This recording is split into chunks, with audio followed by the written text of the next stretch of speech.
Ok, bienvenidos a este nuevo taller o esta nueva enseñanza que va a estar enfatizando o dedicada al segundo punto que tiene que ver con esta serie del matrimonio cristiano en la palabra de Dios. Gracias nuevamente por seguirnos en las redes, por suscribirse, por activar las notificaciones y seguirnos a través de las demás redes sociales como Facebook, Twitter e Instagram. De verdad que muchas gracias por estar suscrito al canal. Vamos entonces a continuar con esta serie y hoy vamos a tocar el tema de la Trinidad y como tal el matrimonio cristiano. Vamos a estar hablando de la Trinidad económica y de cómo podemos aprender de ella, en cómo podemos o aplicar dentro de la vida matrimonial unas enseñanzas al respecto, ¿ok? Entonces, primero, el primer punto es la Trinidad, el aspecto de la economía intratrinitaria. La doctrina de la Trinidad es un misterio, evidentemente, nosotros no la entendemos y no la comprendemos, pero la realidad es esta: Dios es uno, mas sin embargo subsiste en él tres personas: Padre, Hijo y Espíritu Santo. Ahora, no vamos a estar hablando específicamente sobre la Trinidad, pero sí vamos a tratar de ver algo que ocurre en el plan de salvación que se ha llamado, se ha titulado la Trinidad económica o la economía intratrinitaria, ¿ok? En este sentido, el Padre determina salvar a seres humanos a pesar de la caída en el Edén. Luego envía al Hijo, luego el Hijo hace la voluntad del Padre de salvar mientras muere en la cruz, para entonces el Espíritu Santo aplicar esta salvación en la vida de aquellos que han sido elegidos por Dios. ¿Ok? Vamos entonces a entrar en tema con respecto a esto. En el griego, evidentemente, el término economía, que viene de oikonomikos y tiene que ver con el orden o disposición de las cosas, debemos enfatizar el hecho de cómo existe un orden en todo lo creado. Bien, una de las cosas que debemos destacar es que somos creados a imagen de semejanza de Dios y Dios nos ha creado para ser seres relacionales, es decir, que tenemos relaciones personales con otros seres humanos. Esto lo vemos en Génesis 2:18, como cuando Jehová dijo: no es bueno que el hombre esté solo. Fíjate, lo dice Dios mismo: no es bueno que el hombre esté solo, le haré ayuda idónea para él. Entonces somos sido creados para tener contacto y relaciones personales con otros seres humanos. Ahora bien, hay una historia que ilustra cómo se puede ver la importancia de las relaciones personales en la vida de los seres humanos. Se cuenta la historia de un rey que en un imperio tuvo la curiosidad de tratar de conocer cuál sería el lenguaje natural de los hombres. Es decir, había una discusión de que si el griego era el lenguaje o el latín era el lenguaje natural de los hombres, o cualquier tipo de forma específica de idioma que existía en ese tiempo, y este rey, con la curiosidad de saber debería ser el idioma natural de los hombres, decidió tomar unos niños recién nacidos, aislarlos de todo tipo de comunicación, que solamente fueran atendidos por las parteras, con el tema de los alimentos y ese tipo de cosas, la leche materna y ese tipo de cosas, como dijimos anteriormente. Ahora bien, este hombre dijo o pensó que si esos niños se les aislaba de cualquier tipo de comunicación o contacto de forma verbal o de otro tipo, los niños, los recién nacidos, desarrollarían su propio lenguaje. Eso fue vamos a decir, la hipótesis que él tenía. Sin embargo, a pesar de haber dejado a los niños sin comunicación y darles con los alimentos necesarios, de todos los niños que se apartaron para esto, ninguno sobrevivió, todos murieron. Lo cual nos lleva a nosotros a entender que el hombre necesita las relaciones personales. No estamos hechos para estar de forma aislada, ¿ok? Ahora bien, ¿de qué forma Dios estipula la relación para el matrimonio? ¿Cuál es esa relación personal que Dios ha estipulado y establecido para las relaciones en el matrimonio? La relación que Dios estipuló la tenemos enmarcada en Génesis 2:24. Este es el modelo que Dios entregó para el hombre relacionarse. Y es el siguiente. Por tanto, dejará el hombre a su padre y a su madre y se unirá a su mujer y serán una sola carne. Es decir, dos personas serán una sola persona. Serán una sola carne. Y esto nos habla de qué? De una complementación, ¿ok? De una complementación. Y es que en la teología y en el tema de lo que es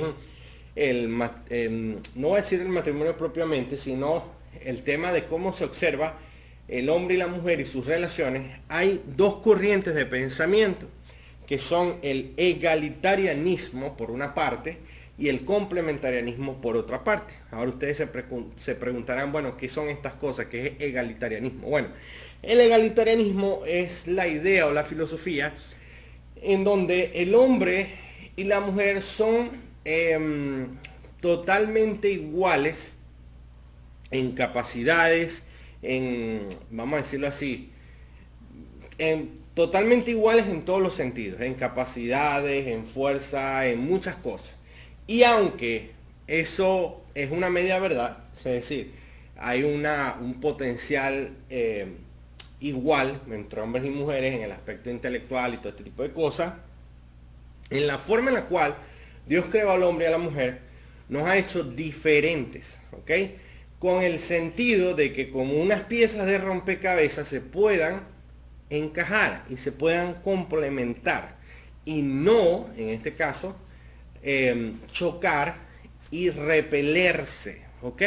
La idea del egalitarianismo, que en un sentido es buena porque promueve valores éticos universales dentro de la humanidad, como que todos tienen derecho a la educación, todos tenemos derecho a este tipo de cosas. Cuando se lleva al extremo, básicamente lo que se dice es que el hombre puede ser lo suficientemente capaz como una mujer. ¿De qué? Por ejemplo, de criar a los hijos, de cuidar, de formar un hogar, de trabajar y ese tipo de cosas. Y en el caso de la mujer, exactamente lo mismo, que la mujer puede ser tan capaz de formar ella solo un hogar, de desarrollar toda una familia, lo cual nos llevaría a la pregunta, pero ¿no dijo el Señor que, que no era bueno que el hombre estuviera solo, por ejemplo? Entonces, ¿por qué razón volveríamos al punto de estar solos nuevamente, tanto la mujer y el hombre por su lado? Eso no es lógico, no es consecuente con la verdad de la palabra de Dios. Ahora, una de las cosas es que la Biblia nos enseña que si Dios nos ha hecho para complementarnos, porque nos necesitamos mutuamente. El hombre necesita tanto a la mujer como la mujer necesita al hombre. Y esa es la verdad de la palabra de Dios. Por tanto, dejará al hombre a su padre y a su madre, se unirán y serán una sola carne. Es decir, complementación. Nadie jamás dudaría de las posibilidades, vamos a decir, del potencial intelectual y todo este tipo de cosas que tienen las mujeres. Jamás eso se pondría por duda. De hecho, muchas mujeres son más inteligentes que los hombres. Pero lo que se está hablando es de cómo un hogar debe ser liderado, debe ser llevado a cabo, cómo debe desarrollarse, de qué forma. Dios ha manifestado su posición y lo ha dicho, bueno, debe estar conformado por un hombre y una mujer y debe ser de esta manera, deben complementarse, ¿ok? En este sentido, es importante que entendamos que nosotros podemos observar desde la Trinidad en la forma en cómo se desarrolla el plan de redención, no comparando la Trinidad con el matrimonio porque estaría mal y sería un error, pero sí observando cómo el Dios Padre, Dios Hijo y Dios Espíritu Santo operan activamente para salvar a la humanidad, para salvar a los escogidos, en forma, vamos a decirlo, diferente. Por ejemplo, lo comentamos al principio, el Padre manda al Hijo y el Hijo no es el que manda al Padre, el Padre manda al Hijo. Juan 6:44, capítulo 8, verso 18, o Juan capítulo 10, versículo 36. Y el Padre que me envió, ese ha dado testimonio de mí, dice Juan 5:37.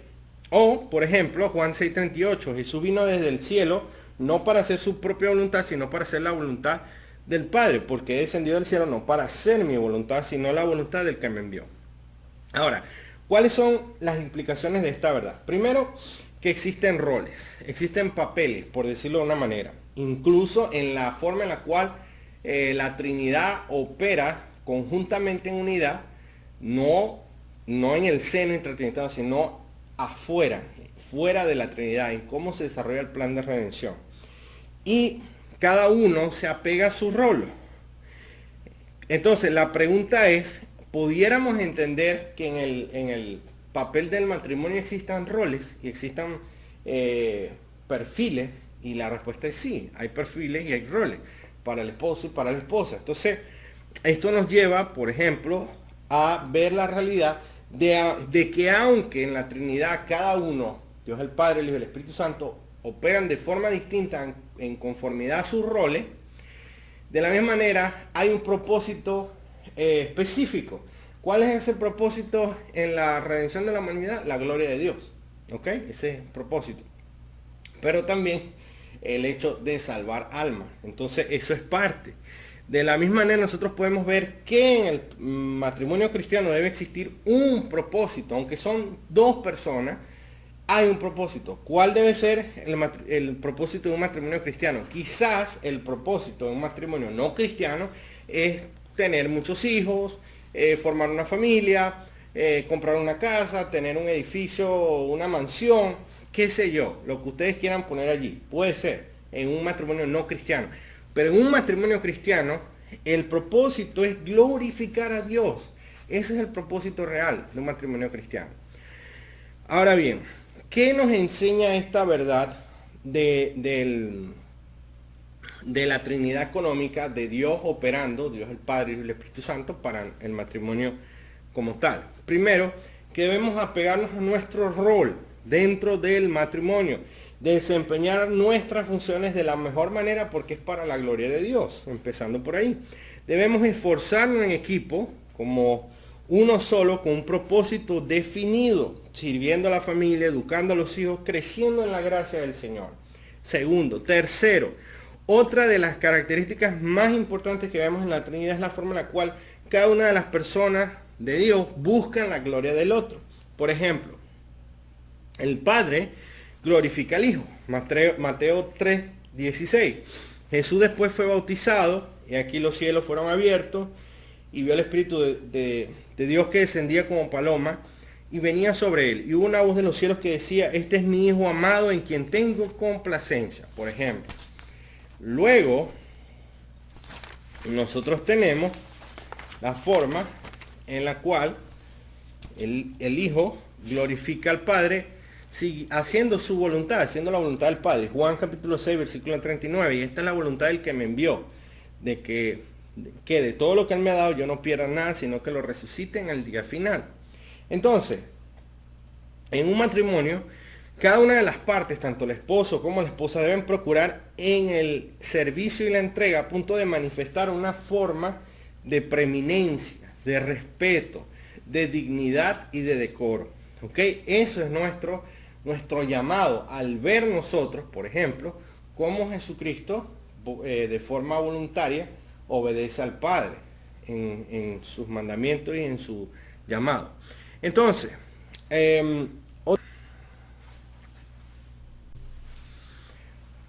entonces nosotros una de las cosas que podemos ver acá es al Hijo en obediencia al Padre en cuanto a sujeción. La pregunta es qué derecho tenemos nosotros para pensar que podemos vivir aislados si vemos a Dios en este sentido conviviendo en la Trinidad económica, salvando de forma unida.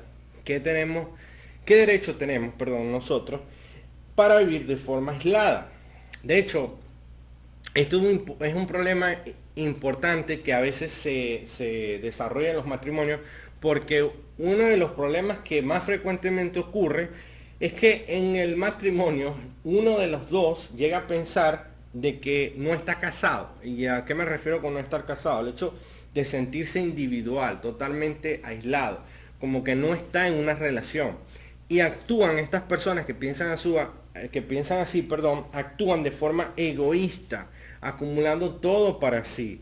No ven, por lo menos en la Trinidad, en Dios mismo, y en la relación de la economía intratrinitaria, un, un llamado a tener que darse a su esposa o a su esposo. Ellos creen que quien está casado es el otro y no ellos.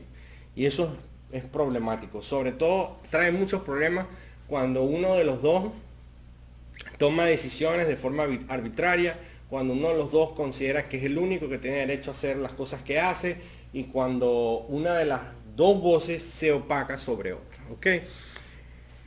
Finalmente, otro peligro asociado al egalitarianismo consiste en el hecho de pensar en la autosuficiencia, de creer que somos autosuficientes. Yo puedo solo, yo soy capaz por mí mismo. Y esta no es una idea que sea sana, de hecho es todo lo contrario, en un sentido es diabólica. ¿Por qué? Porque en Ezequiel, por lo menos, nosotros tenemos este personaje que ustedes deben conocerlo, Ezequiel 28:16, donde dice: por eso te expulsé del monte de Dios como un objeto profano.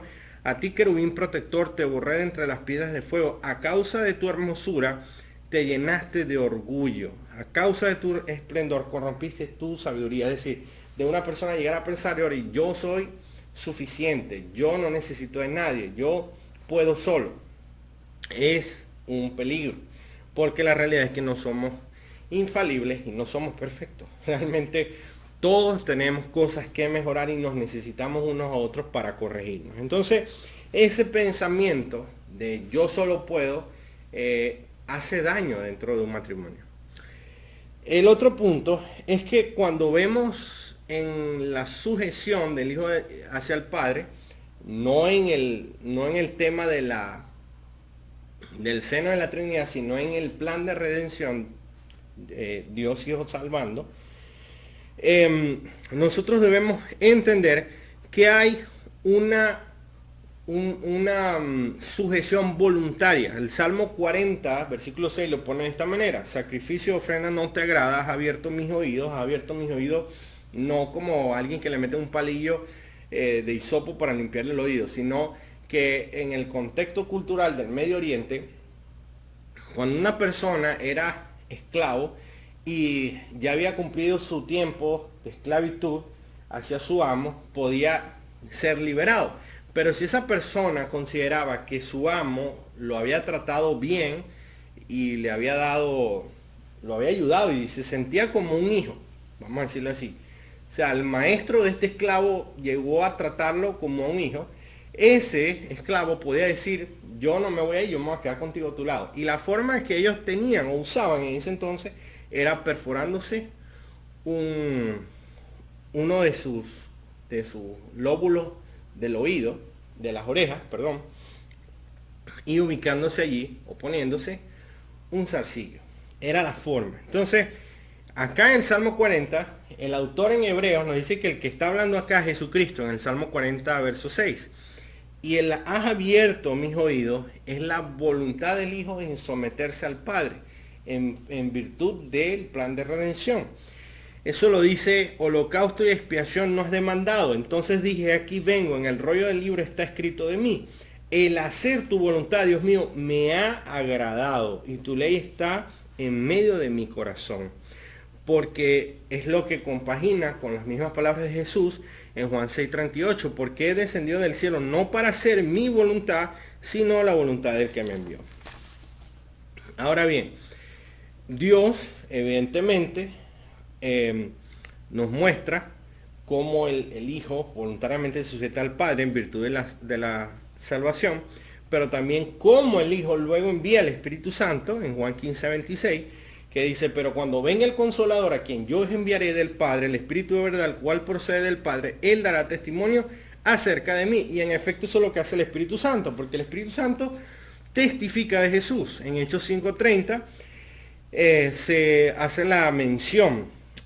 También nosotros entendemos que una de las labores principales del Espíritu Santo es el convencer de pecado y de juicio, es decir, de convencer a las personas de su necesidad de salvación. Entonces, ¿qué vemos nosotros acá, por ejemplo, en este caso? Primero, vemos que hay un orden. En todo lo creado por Dios hay un orden. Si no, no tuvieras, por ejemplo, serafines, querubines, tronos, potestades, principados, arcángeles, ángeles. Y Dios en este orden ha creado a la tierra y ha creado al hombre y lo ha puesto en el huerto del Edén y le ha dado una autoridad. Génesis 1:28 lo dice así. Los bendijo Dios y les dijo: fructificar, multiplicar, llenar la tierra y sojuzgadla y señorear. Son términos de autoridad. En los peces del mar, las aves de los cielos, en todas las bestias que se mueven sobre la tierra. Entonces, ¿qué es lo que implica esta creación y qué es lo que implica este orden? Que hay un orden bíblico. Génesis, ¿qué es lo que vemos que ocurre en la caída? Lo primero que vemos, o una de las consecuencias del pecado y de la caída en el huerto del Edén, es precisamente la destrucción de este orden por medio del pecado. Por ejemplo, el hombre suelta la responsabilidad y se trata de justificar en su pecado echándole la culpa a la mujer. Eso lo vemos en Génesis de 2:16, 2:17. Dios le da la orden al hombre, no a la mujer. Él le da la orden al hombre. Le dice: de todo árbol del huerto podrás comer, mas del árbol de la ciencia del bien y del mal no comerás, porque del día de que él comiere ciertamente morirás. Luego, ¿qué ocurre? En Génesis 3:12, cuando Dios interpela al hombre, le dice: ok, yo te mandé a que no hicieras esto, ¿qué pasó? El hombre automáticamente no asume su responsabilidad como señor de la tierra y sencillamente le echa la culpa a su mujer. La mujer que me diste por compañera me dio del árbol y yo comí. Entonces ya empezamos mal. Desde acá comenzamos en la caída a ver todo el desastre que ocurre. Precisamente porque no exista un orden como tal en el hogar y en la familia. En ese sentido es que el apóstol Pablo habla en Efesios 5:20: las casadas estén sujetas a sus propios maridos como al Señor, porque el marido es cabeza de la mujer, así como Cristo es cabeza de la iglesia, la cual es su cuerpo, y él es su salvador. Así que, como la iglesia está sujeta a Cristo, así también las casadas lo estén a sus maridos en todo.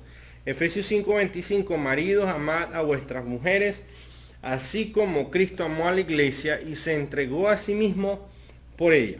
Ahora, ¿cuáles son las consecuencias de no asimilar el orden y la sujeción de lo que Dios ha hecho? Primero, se abandonan las responsabilidades. Ahora no es un tema de lo que hizo Adán en el huerto del Edén, o sea, de no asumir su responsabilidad, sino que ya es algo natural en la pecaminosidad. Entonces, hay una palabra en Judas que habla de abandonar la morada, de los ángeles que no guardaron su dignidad, sino que abandonaron su propia morada, es decir, su lugar, su competencia, su responsabilidad. De una manera, podemos decir que cuando no existe un orden en el hogar, en la familia, hay una tendencia o predisposición o más facilidad a que a uno de los dos abandone las responsabilidades que tiene. Tanto el hombre de cumplir con su responsabilidad dentro del matrimonio, de proveer para su familia alimento, todo ese tipo de cosas, o de la mujer, atender a sus hijos, atender el hogar, la familia, o sencillamente atender a su esposo y todo ese tipo de cosas. Entonces, ¿qué sucede acá? Cuando no se asimila el orden, se abandonan los roles y las responsabilidades. Segundo, hay una rebelión voluntaria cuando eso pasa. En el mismo texto en Judas 1, capítulo 1, se habla en el versículo 8 de aquellos que rechazan la autoridad. Entonces, claro, ustedes pudieran decir: oye, Pastor Cristian, pero este texto no está hablando de los ángeles caídos y ese tipo de cosas, y la falsa doctrina, las herejías, y todo ese tipo de cosas. Sí, en forma sí. Ese es el contexto específico, general de esta carta. Pero el asunto es el rechazo de la autoridad, porque la autoridad la impone Dios. Entonces, cuando un hombre rechaza la autoridad de Cristo, y la autoridad de Dios sobre su vida, está actuando como un demonio. ¿Sí me explico? Y cuando una mujer rechaza la autoridad de su esposo, está rechazando la autoridad de Dios sobre su vida. Una mujer no pudiera rebelarse ante su esposo y decirle, no, es que Dios me manda a rebelarme contra ti, porque ese no es el contexto de las palabras del apóstol en Efesios. La única forma que ella lo pudiera hacer es que su esposo estuviera actuando en contra de la palabra de Dios y en contra de los mandamientos del Señor, en donde sí ahí sería necesario obedecer a Dios antes que a los hombres, primeramente que antes que a los hombres. Pero en el caso de cualquier otro asunto que no sea una afrenta contra la palabra de Dios, las mujeres están llamadas a sujetarse a sus esposos. Y los esposos están llamados a sujetarse a su Señor, que es el Señor Jesucristo. Entonces, en ese sentido, segunda de Pedro 2:10 también lo dice, aquellos que siguiendo la carne andan en concupiscencia, inmundicia y desprecian el señorío. Es decir, esto es un tema que es parte no solamente de una influencia demoníaca o diabólica, como aparece en Judas, sino que también es parte de una influencia de la concupiscencia. Cuando un hombre no obedece el señorío de Cristo en su vida, en el aspecto de que debe velar, proteger, proveer a su familia y cuidarla porque Dios se lo demanda, está rechazando la autoridad de Dios. Y cuando una mujer hace lo mismo para con su esposo, que no se sujeta, se revela y lo deshonra de forma en no respetarlo, por ejemplo, está despreciando el señorío y está rechazando la autoridad de Dios. ¿Ok? Ahora, ¿cuál es la reprensión para los hombres en este caso? Primera de Pedro 3:7 lo dice de esta manera. Vosotros maridos igualmente vivid con ellas, con la mujer obviamente, sabiamente, dando honor a la mujer como vaso más frágil, como a coherederas de la gracia de la vida, para que vuestras oraciones no tengan estorbo. ¿Cuál es el punto acá? Primero, dando honor, honrando a las esposas. Los hombres deben honrar a sus esposas, darle un lugar. O sea, no es lo mismo que tú, lo voy a poner por un ejemplo. O sea, tú no vas a discutir un tema que sea profundamente sensible y delicado de una decisión que tengas que tomar con un amigo. O sea, por muy amigo que sea tu amigo, o sea, tu esposa es primero, ella es una contigo. Entonces ella necesita, eso es darle honra, eso es dar honor, ¿ok? La preferencia entre amigos sobre la esposa también. O sea, tú puedes, o sea, tu tiempo no puede demostrar que le das más honor a tus amigos que a tu esposa. No debería. ¿Ok? Ahora, también habla de mujer como a vaso más frágil, que tiene que ver con la delicadeza, con el cariño, con no ser ordinarios, toscos, ¿ok? Porque la mujer es diferente al hombre en ese aspecto. Y luego dice para que vuestras oraciones no tengan estorbo. ¿Por qué? Porque la comunicación con tu prójimo afecta a tu comunicación con Dios. Ahora, lo voy a poner de esta manera. Imagínate que tu esposa quiere hablar contigo y tú no tienes el tiempo para ella. No tienes tiempo. Estás trabajando, pero tu esposa quiere hablar contigo, pero no tienes tiempo. Entonces la pregunta es, ok, ahora tú vas a hablar con Dios, tú vas a meterte en oración, quieres hablar con Dios. Pregunta, ¿Dios tiene tiempo para ti? ¿Por qué Dios va a tener tiempo para ti si tú no tienes tiempo para tu esposa?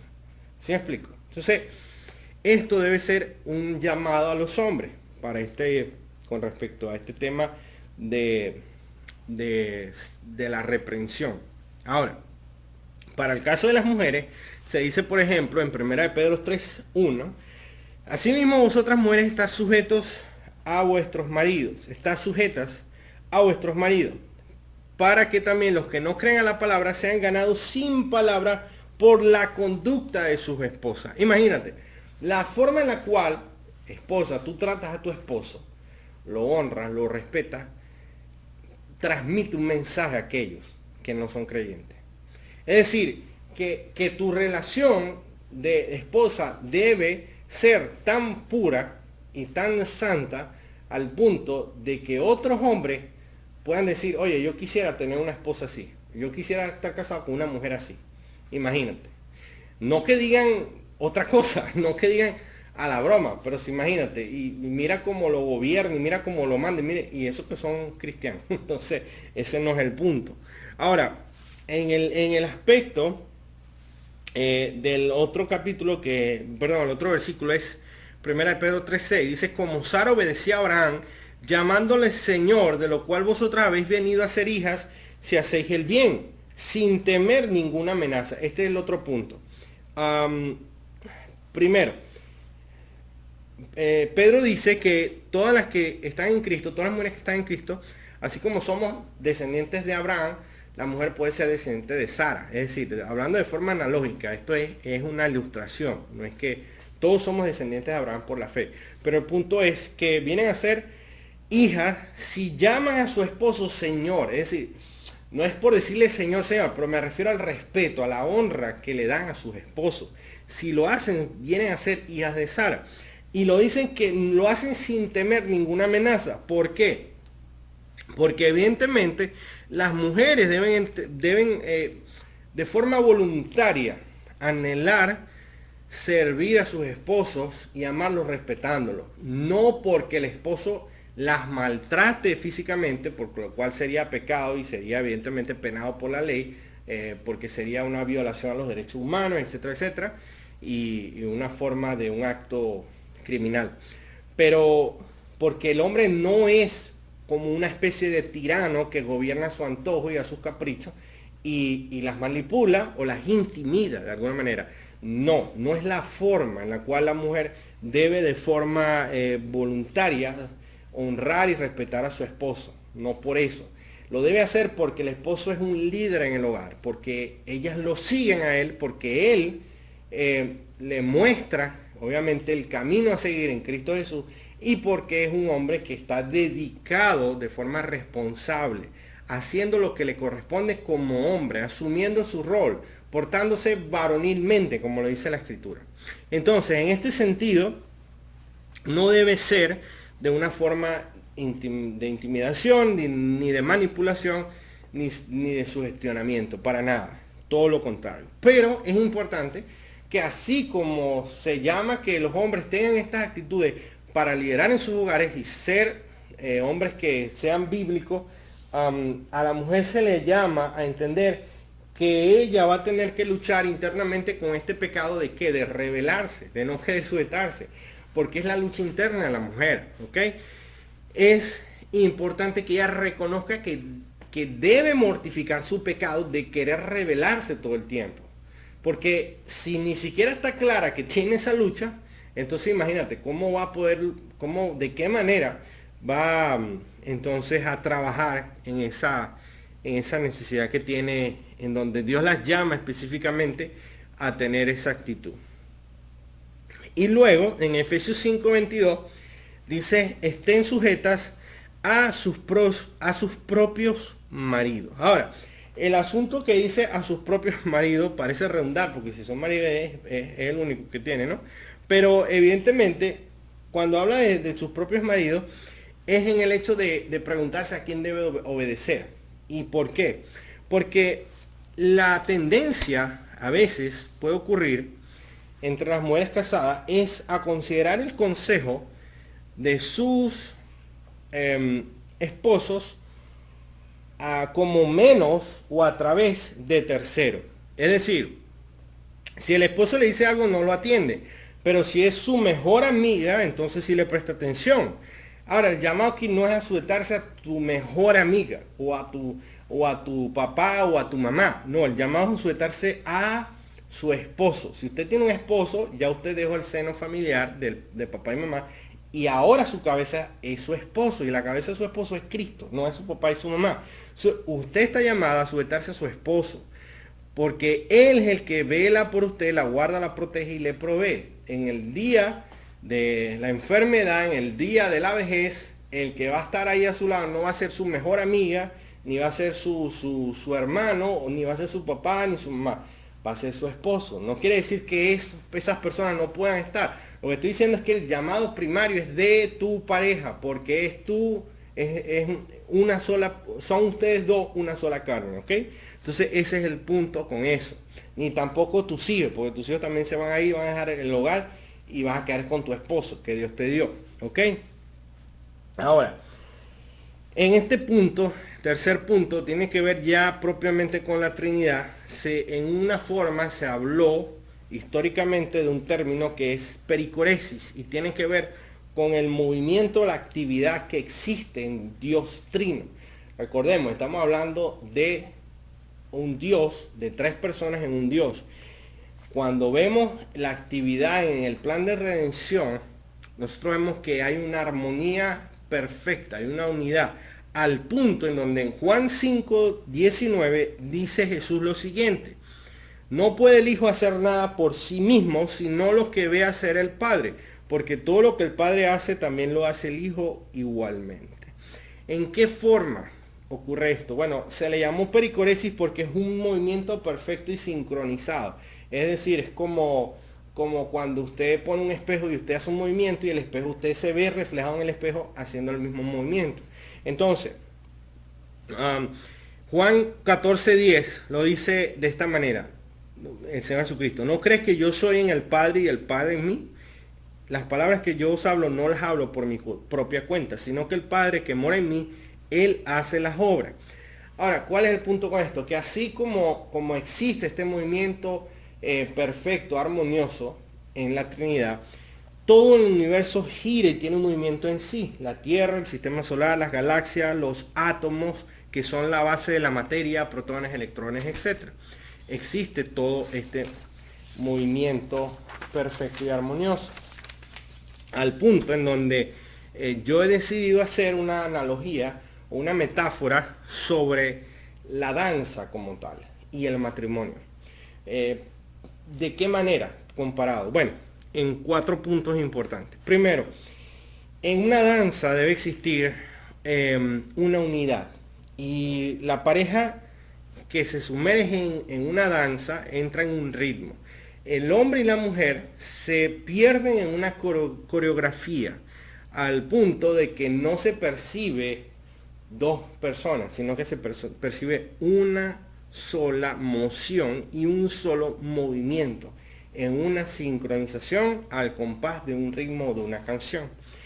En esta forma nosotros podemos ver que a medida que en un matrimonio los esposos se complementan, el esposo y la esposa se complementan, se compenetran tanto en sí que llega un punto donde se pierden. ¿Por qué? Porque no se perfilan como individuales, sino que se perfilan como un equipo, como una sola carne, con una perfecta unidad. Al punto de que sí, o sea, no te extrañaría de que terminaran oraciones hablando con las mismas frases, buscando leer los mismos libros, buscando tener las mismas acciones de ayudar, o este tipo de cosas, teniendo los mismos intereses para servir a Cristo en una iglesia o en un ministerio específico. Eso tiene que ver con la unidad. Pero también existe, en segundo punto, el equilibrio, porque en la danza debe existir un equilibrio. Tanto el hombre como la mujer, evidentemente, no tienen el mismo peso, no tienen la misma altura, no tienen la misma contextura. Y para que exista un movimiento equilibrado, hay momentos en donde se debe dar un balance. Un balance, es decir, que los matrimonios deben aprender a llevar las cargas en un balance perfecto. Va a haber momentos en donde el esposo lleva la mayor parte de la carga, pero podrán haber momentos puntuales donde la mujer entonces asume ciertas cargas también. El punto es que en el llamado de afrontar las situaciones, los problemas de la vida y todo ese tipo de cosas, ambos se tienen que apoyar el uno al otro, de forma tal que puedan balancear las cargas y puedan balancear las situaciones que les toca afrontar juntos, en equilibrio y en compañía y en unidad.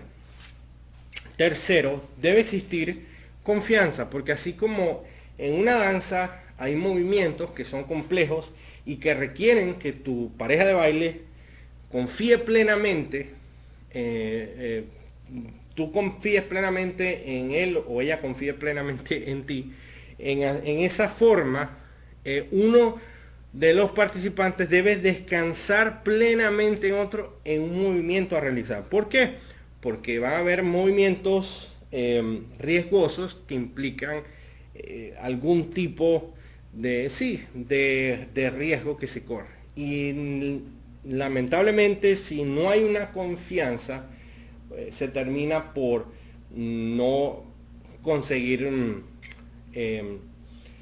afrontar la situación. Por dar un ejemplo, hay un problema y un matrimonio debe afrontarlo, pero en afrontar ese matrimonio, uno de los dos cónyuges debe hacer un movimiento riesgoso.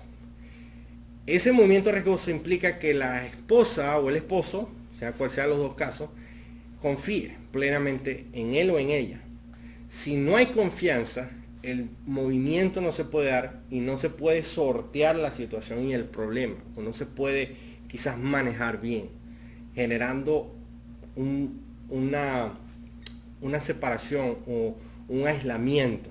Entonces es importante que exista una confianza profunda. ¿Por qué? Porque si no existe esto, siempre los prejuicios, las especulaciones, el chisme, los rumores y todo este tipo de cosas que vienen de afuera hacia adentro del matrimonio terminarán por socavar la relación como tal. ¿Ok? Y